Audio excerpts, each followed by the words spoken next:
जय भीम दोस्तों, स्वागत करते हैं आपका एक बार फिर से अपने इस नए वीडियो में। दोस्तों, जब हिंदुस्तान के अखबार बहुजनों की आवाज दबाने में लगे थे, जब हिंदुस्तान के अखबारों ने दलितों की स्थिति और उनके अधिकारों के लिए लिखना बंद कर दिया था, जब इस देश की मीडिया पर मनुवादियों की पकड़ थी, दोस्तों जिस दौर में दलितों को कोई पूछता भी नहीं था, उस दौर में बाबा साहब ने इस समाज को जागृत करने का बेड़ा उठाया और मनुवादियों पर प्रहार करते हुए वह खुद ही मीडिया लाइन में उतर गए और उन्होंने अपना खुद का अखबार प्रकाशित करना शुरू कर दिया, जिसमें वह दलितों की स्थिति से लेकर मनुवादियों के षड्यंत्र और सामाजिक ठेकेदारों की उदासीनता के बारे में विस्तार से लिखते थे। और इसी कड़ी में उन्होंने चर्चित अखबार मूक नायक की शुरुआत की। दोस्तों, आज हम बात करेंगे दलित समाज के स्वाभिमान के लिए बाबा साहब द्वारा उठाए गए कदमों के बारे में। उससे पहले अगर आप सबने अभी तक हमारे इस चैनल को सब्सक्राइब नहीं किया है तो जल्दी से सब्सक्राइब कर लें। तो चलिए दोस्तों, बिना देरी किए हुए वीडियो को शुरू करते हैं।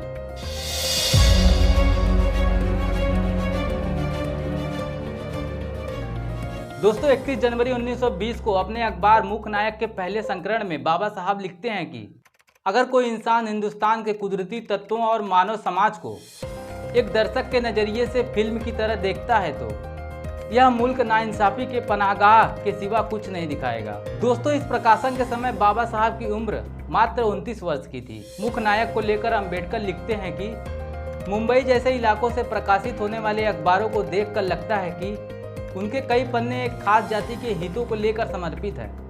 उन्हें दूसरे जाति के हितों की कोई परवाह ही नहीं है। कई बार तो वे दूसरे जातियों के लिए हानिकारक भी नजर आते हैं। ऐसे अखबार वालों को हमारा संदेश है कि अगर कोई जाति गिरती है तो उसका असर दूसरे जातियों पर भी पड़ता है।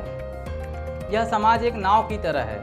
इंजन वाले नाव में यात्रा करने वाले व्यक्ति यदि जानबूझकर दूसरे को नुकसान पहुंचाते हैं तो अपने विनाशकारी स्वभाव के कारण उसे भी अंत में जल समाधि लेनी पड़ती है। बाबा साहब ने वर्षों से शोषण और हीन भावना से ग्रसित दलित समाज के स्वाभिमान को जगाने के लिए मूक नायक का प्रकाशन किया, जो इस समाज की शिक्षा से दूर था, जिसके लिए अपने मातृभूमि से पढ़ना लिखना भी मुश्किल था। ऐसे समय में बाबा साहब अम्बेडकर ने मराठी भाषा में अखबार प्रकाशित किए और साथ ही में उन्होंने मीडिया के माध्यम से सामाजिक आंदोलन चलाया। महान संत तुकाराम की शिक्षाएं मूक नायक के अभियान का मार्गदर्शन करने का आधार थी। दोस्तों, इसी तरह से डॉक्टर भीमराव अंबेडकर का एक और अखबार जिसका नाम था बहिष्कृत भारत, जो कि संत ज्ञानेश्वर की शिक्षाओं से प्रेरित था। बाबा साहब ने इन पत्रिकाओं के जरिए भारत के अछूतों के अधिकारों की मांग उठाई। उन्होंने मूक नायक के 12 संस्करणों का संपादन किया, जिसके बाद उन्होंने इसके संपादन की जिम्मेदारी पांडुरंग भटकर को सौंप दी और बाद में डीडी घोलप इस अखबार के संपादक बने। दोस्तों, यहाँ ध्यान देने वाली बात यह है कि मूक नायक का प्रकाशन 1923 में बंद हो गया। इसका मुख्य कारण यह था कि अखबार को मार्गदर्शन देने के लिए डॉक्टर भीमराव अंबेडकर उपलब्ध नहीं थे। वह उच्च शिक्षा के लिए विदेश गए थे और इसके अलावा उस समय अखबार को कोई विज्ञापन भी नहीं मिलता था। फंड की कमी थी और प्रकाशन की लागत को वहन करने के लिए ग्राहकों की संख्या अपर्याप्त थी और ऐसे में मूक नायक का प्रकाशन बंद हो गया। दोस्तों, मूक नायक का प्रकाशन बंद होने के बाद डॉक्टर भीमराव अंबेडकर ने 3 अप्रैल 1927 को बहिष्कृत भारत नामक एक पत्रिका की शुरुआत की और इसी के साथ उन्होंने फिर से पत्रकारिता में वापसी की। दोस्तों, मैं आपको बता दूं कि यह वही समय था जब महार आंदोलन अपना जोर पकड़ रहा था।